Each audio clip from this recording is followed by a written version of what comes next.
Hi GymWorks members, so my name's Englishby. I'm the life coach that's based upstairs in GymWorks Forward, and I just wanted to create a little video that's going to hopefully give you some content that'll help you through this time of huge uncertainty and distress that we're all experiencing on different levels. I've been working a lot with different businesses and organisations and individuals, and everybody at the moment is experiencing high levels of stress, anxiety, fear, and understandably, because a lot of this seems like it's out of our control, and a lot of it is. Okay, and you know, I'm not skirting around this here. A lot of it is. However, the good news is that we have a choice to how we can respond to this event. Okay, and there's some little tools and tips to help you with that. All right. So first one being, don't be in a place of fear. Yeah, fear is an awful place to be in. Okay, and I'm not saying that we need to dismay that and say it's not happening. It is, so we acknowledge it. But here's a way of shifting that, okay, of these awful feelings of anxiety and stress. So that fear or that emotion that you feel experiencing, it will have come from a thought, yeah, a thought or a worry. So what we need to do is create some space from that thought or worry, okay, so disconnect from it. How we do that is we acknowledge it. So we've acknowledged what it is. So I'm feeling stressed, I'm feeling anxious, I'm feeling this. And then we do a short breathing exercise, okay?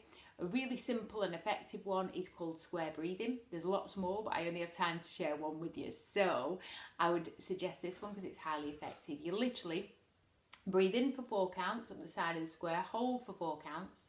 You breathe out for 4 counts, and then you hold for 4 counts. So you breathe in for 4 counts, hold for 4 counts, breathe out for 4 counts, and hold for 4 counts.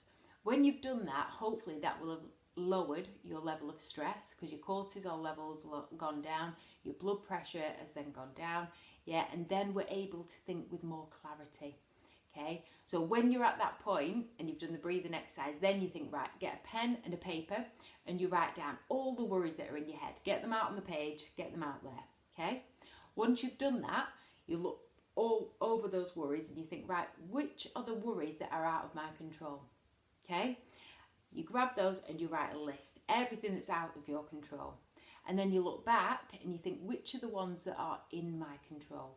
And then you write a list that's in your control. So already you're feeling better because you've got an element of control, which makes us feel safe. We all like to feel safe, okay? And then we draw up a plan of action. Okay, you draw up a plan of action of how am I going to handle that then and what can I do?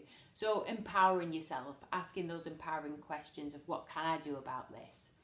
Okay, so there is always an element of control we have, and that will help. Okay, so there's one. You can actually do that with your family as well. I know a couple of families that like to do this, so they draw up a huge plan of action together, how we're going to get through this together.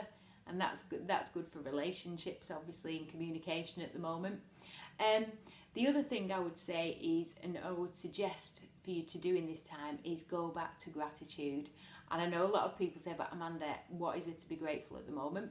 Well, actually, there's those things that we've probably all taken for granted and we've realised now. So go back to those simple things of what we're grateful for.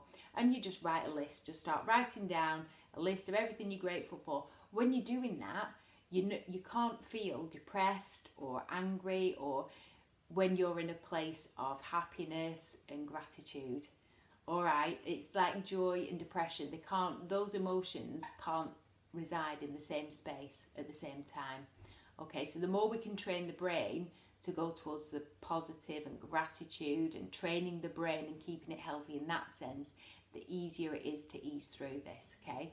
So write gratitude lists. If you're with a family, you could go around and you could all state, you could do it like a game, and you can each state one thing that you're grateful for and do a few rounds of that, and you're not allowed to repeat, make up your own rules.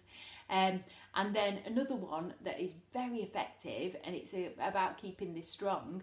Every morning, think of 3 things that you're grateful for. Yeah, and you just literally think about the sun's shining, I've got food in my fridge, and we're all still healthy. Yeah, just simple things. Go for 3 things that you're grateful for each morning. Try and change them if you can, rejig them each day.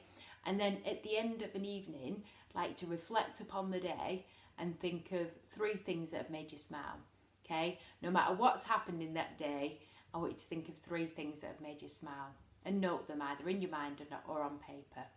Okay, so there are 2 simple techniques that can hopefully help you in this time. If you did need extra support, then all my sessions from now on until normality and finances are restored and things come back to how we would wish them to be, then all my sessions are discounted at 25%. It's not just the first one, they're all discounted, okay? And they won't rise until after we're all through this, okay? So I hope that helps you. If you want any further information, or you want to ask me any questions, or you want to book in a session, then you can contact me on info@amandaenglishby.co.uk. That's info@amandaenglishby.co.uk, and you can find me on Facebook and on Instagram. I hope that you all keep safe, happy and healthy in this time, and I'm here if you need me.